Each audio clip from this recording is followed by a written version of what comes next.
The Crystal Council's chamber stretched impossibly upward, its faceted walls refracting light in dazzling patterns. Raven stood beside Lyria, trying to maintain her composure as dozens of crystalline beings towered over them. After 3 months of secret meetings and growing affection, they decided to make their relationship official, starting with Lyria's people. "This is unprecedented," rumbled First Facet Throne, the council leader whose form sparkled like a diamond supernova. Relations with humanity were meant to begin gradually, through official channels. Instead, we find one of our most promising quantum researchers has not only revealed herself to a human but formed an emotional attachment. Lyria's form pulsed with determination. Raven isn't just any human. Her understanding of quantum mechanics rivals our own. Our connection transcends mere physical forms. And yet, another council member chimed in, their tone sharp as broken glass, "You choose to appear human rather than asking her to accept your true form." Raven stepped forward, her voice steady despite her racing heart. "Actually, Lyria has shown me her true form many times. I find it beautiful." She pulled out a small device from her pocket. "And I've been working on something to prove our compatibility." The device hummed to life, projecting a field of quantum particles that danced around Raven's body. Slowly, her form began to shimmer and shift, taking on a crystalline appearance similar to Lyria's people. Gasps echoed through the chamber. "It's temporary," Raven explained, her voice now carrying the same musical quality as the crystal cluster beings. "But it proves humans can adapt, can understand and appreciate your way of being. Love finds a way." Lyria's form blazed with joy and pride, her natural light brightening the entire chamber. The council members vibrated in what Raven had learned was their version of murmuring among themselves. "Impressive," First Facet admitted. "But there are larger concerns. Our societies are at very different stages of development. Some fear humanity's aggressive tendencies, their capacity for destruction. We also once waged wars," Lyria countered. "Before we evolved beyond physical forms. Humans are young, yes, but they have such potential. Raven's transformation device proves that." As the council deliberated, Raven's quantum field began to fluctuate. The transformation was failing sooner than expected. Just as her human form started to return, alarms blared throughout the Crystal City. "Unauthorized quantum breach," a guard announced. "Multiple human vessels entering our dimension." Raven's heart sank. She'd been so careful to hide her work, but someone must have discovered her research. Military ships emerged from swirling portals, their weapons charged. "Wait," she shouted to both sides. "This isn't the way." But it was Lyria who acted first. The crystalline being flowed to the chamber's center, her form expanding until she shone like a small sun. She broadcast a message on all frequencies, in all languages, "Both our peoples seek understanding. Let us show you a better way." To everyone's amazement, Lyria began to sing. The sound transcended normal music, carrying quantum harmonics that resonated with both crystalline beings and human technology. The aggressive ships powered down, their crews transfixed. Raven recognized the melody, it was the same one Lyria had hummed during their late nights in the lab. A love song that bridged dimensions. Without hesitation, she joined in, her human voice weaving through Lyria's crystalline tones. The council chamber filled with light as other crystal cluster beings added their own harmonics. Even the human ships began broadcasting the frequency back, creating a symphony of understanding that transcended species. When the song ended, First Facet's voice was softer. "Perhaps we have underestimated humanity's capacity for beauty, for harmony. And perhaps this union, unlikely as it seems, is exactly what both our peoples need." Raven reached for Lyria's hand, their fingers intertwining in a dance of flesh and crystal. "Every great breakthrough in history seemed impossible at first," she said. "Until someone dared to try." The military ships retreated peacefully, their captains exchanging formal greetings with the Crystal Council. As the crisis passed, Lyria turned to Raven, her form shimmering with emotion. "You risked everything to show them you could become like me," she said. "But I need you to know, I love you exactly as you are." Raven smiled, touching her forehead to Lyria's crystalline one. "And I love every facet of you. Though I have to admit, the light show is a pretty spectacular bonus." Their laughter rang through the chamber, human warmth and crystal clarity combining into something entirely new. The council had little choice but to officially recognize their union, though many challenges still lay ahead. As they left the chamber hand in hand, Raven caught glimpses of their joined reflection in the crystal walls, one being of flesh and blood, one of living crystal, both glowing with the same inner light. Love, it seemed, truly did transcend all forms. What neither of them knew then was that their greatest challenge, and miracle, was already growing within Lyria's crystalline matrix, a spark of life that would change both their worlds forever. The first signs were subtle, shifts in Lyria's crystalline matrix that caught light in new ways, quantum fluctuations that didn't match her normal patterns. Raven noticed during their morning quantum physics experiments, but initially attributed it to stress from their recent political battles. "Are you sure you're feeling all right?" Raven asked, adjusting her scanners as Lyria's form rippled with another unusual pattern. They were in their newly established joint laboratory, a remarkable fusion of human and crystal cluster technology. Lyria's human disguise flickered momentarily, her true crystalline form showing through. "I feel different. My quantum signature is shifting in ways I've never experienced." She paused, her amber eyes meeting Raven's. I think I might be generating a new crystal matrix." Raven's scientific instruments clattered to the floor. "You mean you're pregnant?" Lyria confirmed, her form glowing with a mix of joy and uncertainty. "Our quantum resonance experiments must have done more than we thought.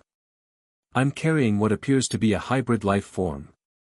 Before Raven could process this world-shattering news, emergency alerts blared through their lab. The quantum communications array lit up with urgent messages from both Earth and the crystal cluster. "Impossible," shouted one human scientist through the feed. "Cross-species reproduction between organic and crystalline life forms defies every law of nature. This abomination cannot be allowed to continue," declared a crystal elder, their form sharp with disapproval. "It threatens the purity of both our species." Raven stepped protectively in front of Lyria, her voice steel. "This child is a miracle, not an abomination. It's living proof that our species can do more than just coexist, we can create something entirely new together." But not everyone saw it that way. Within hours, protesters from both worlds gathered outside their laboratory. Humans feared the implications of crystal hybrid children, while conservative crystal cluster members saw it as dilution of their ancient lineage. First Facet Throne himself arrived, his massive crystalline form filling the lab. "The council is divided," he announced. "Some see this child as a threat to our very way of life. Others view it as the next step in our evolution. Until we decide, you must be protected." Protected, or contained, Raven thought bitterly.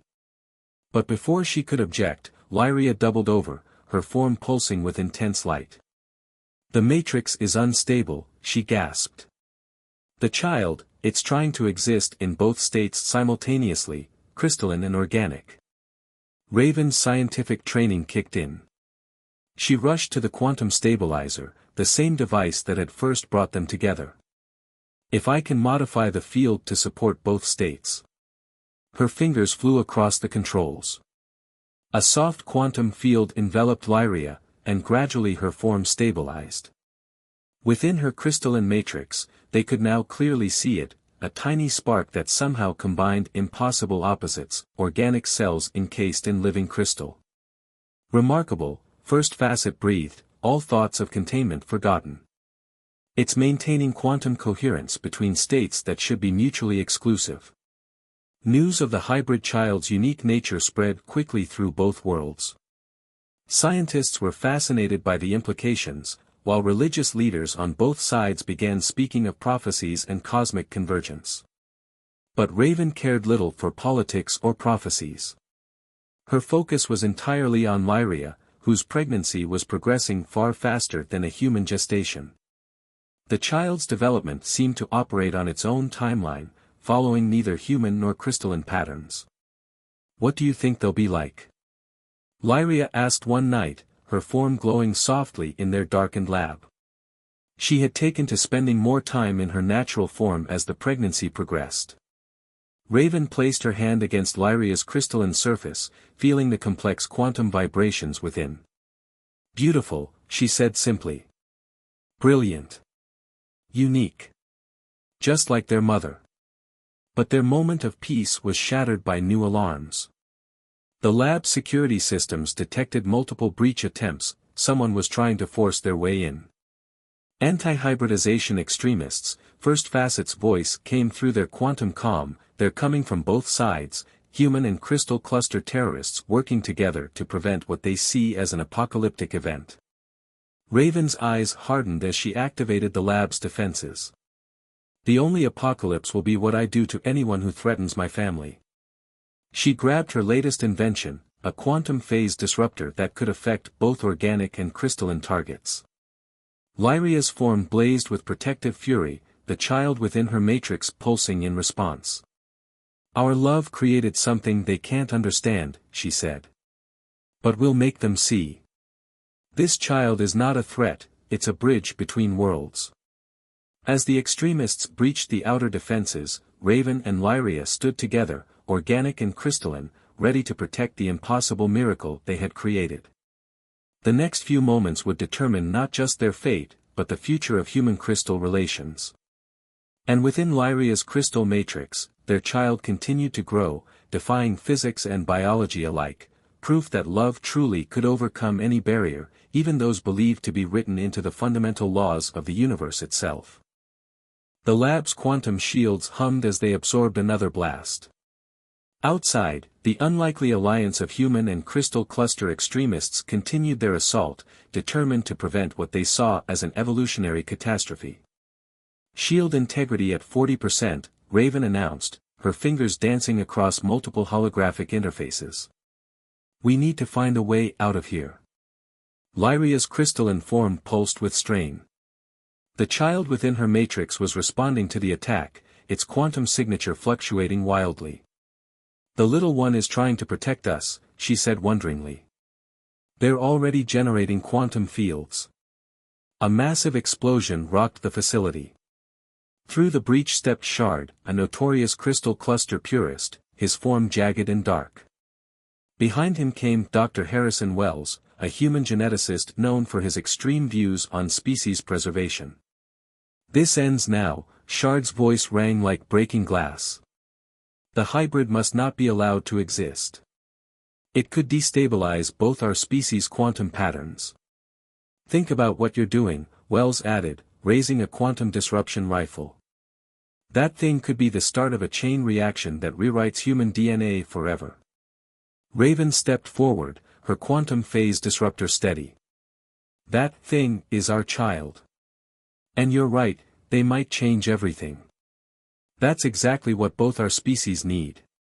But before either side could act, Lyria's form suddenly blazed with blinding light.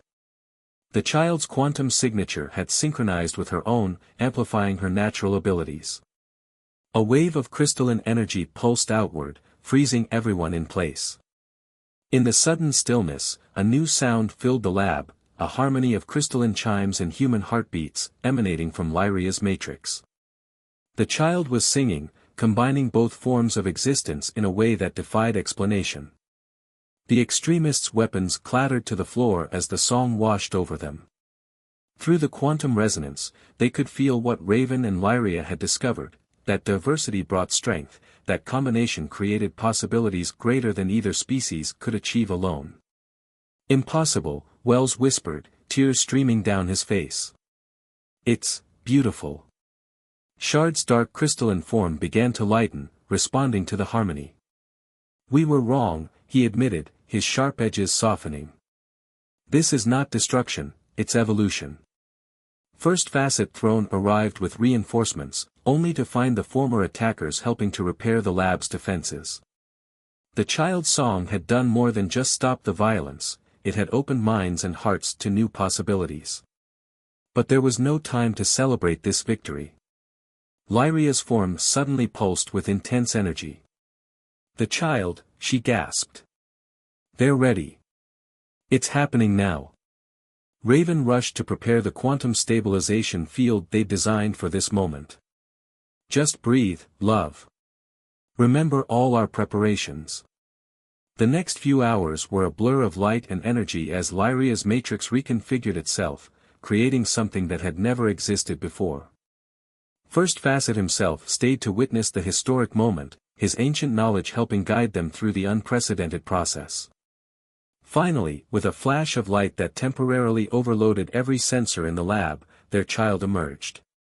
A perfect fusion of organic and crystalline life, with skin that shifted between human tones and transparent crystal, and eyes that held both the warmth of Earth's sun and the sparkle of distant stars. "Hello, little one," Raven whispered, tears streaming down her face as she cradled their daughter. Where her hands touched the child's skin, small crystals bloomed and receded like flowers opening and closing. "She's perfect," Lyria chimed, her form gently enveloping them both in a crystalline embrace. "What shall we name her?" Raven watched in awe as their daughter shifted between forms, equally comfortable in either state. "Hope," she said finally.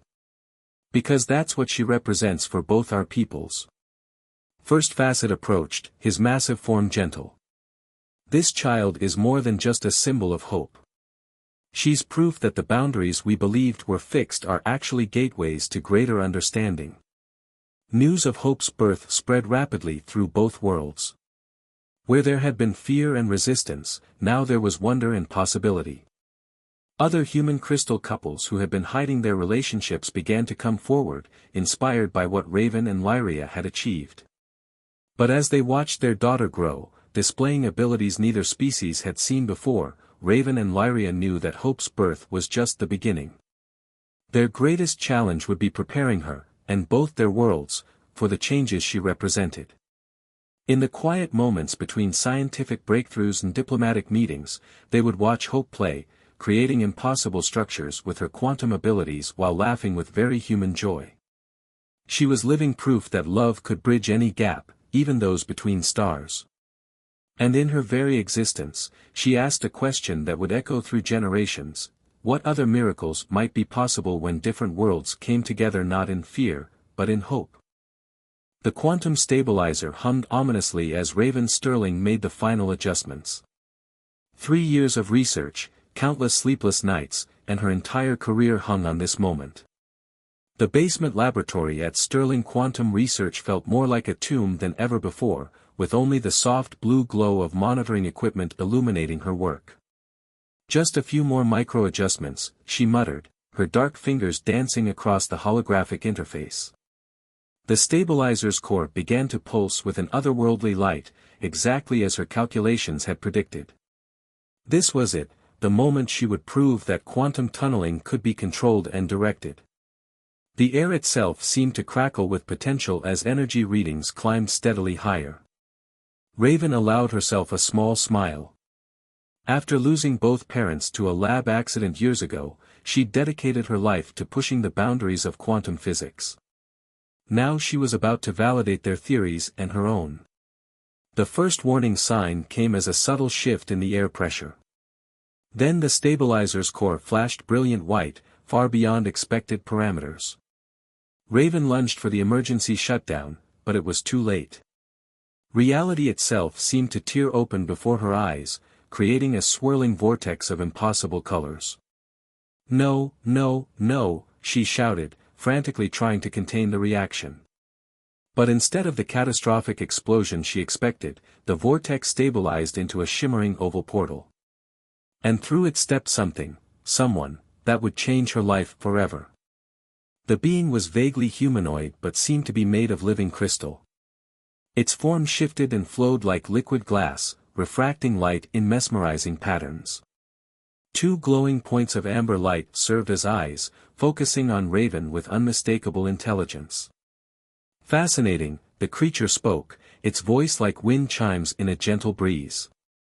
Your quantum signature is remarkably similar to ours. I am Lyria of the Crystal Cluster.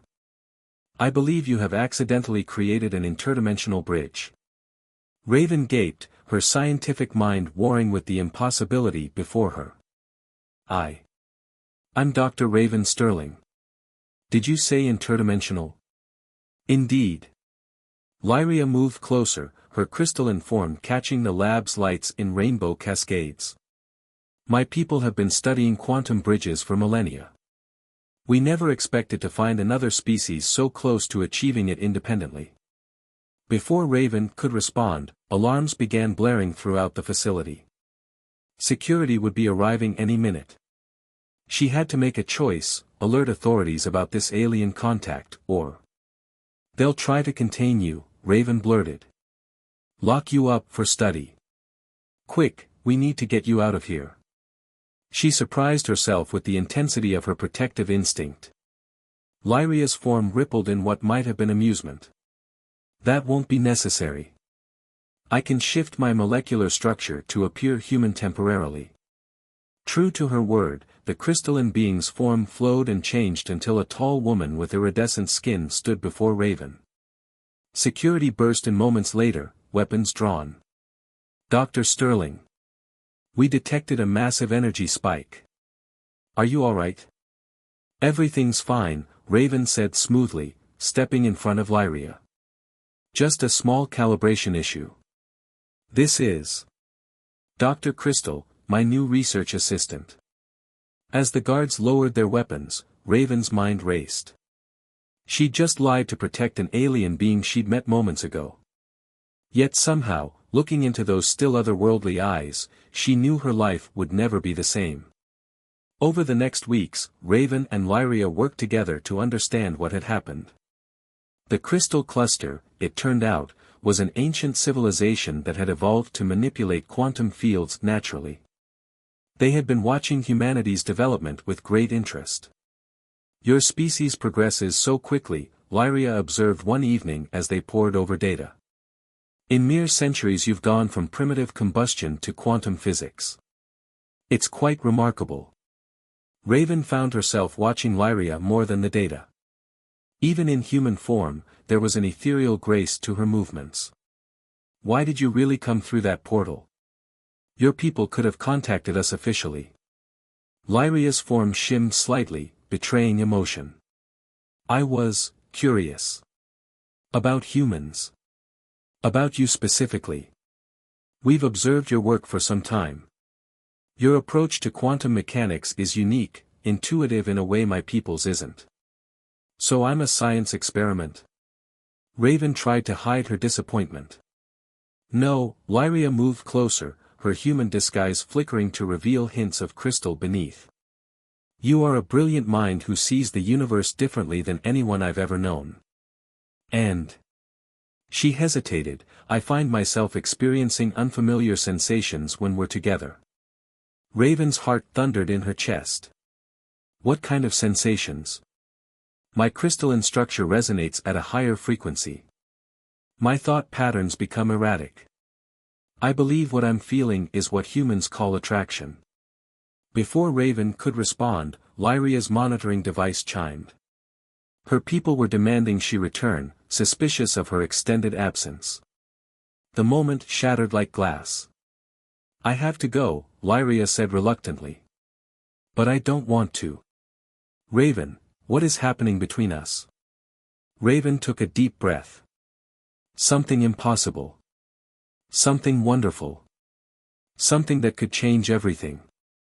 She reached out, her dark fingers intertwining with Lyria's shimming ones. Stay. Help me show both our peoples that we're ready for more than just scientific collaboration. As their eyes met, human and crystalline, the air seemed to crackle with the same energy that had brought them together. Neither knew the challenges ahead, the prejudices they would face, the dangers they would overcome, or the miracle their love would eventually create. But in that moment, in a basement lab where the impossible had already happened once, two beings from different dimensions took the first step toward a future neither of them could have imagined alone.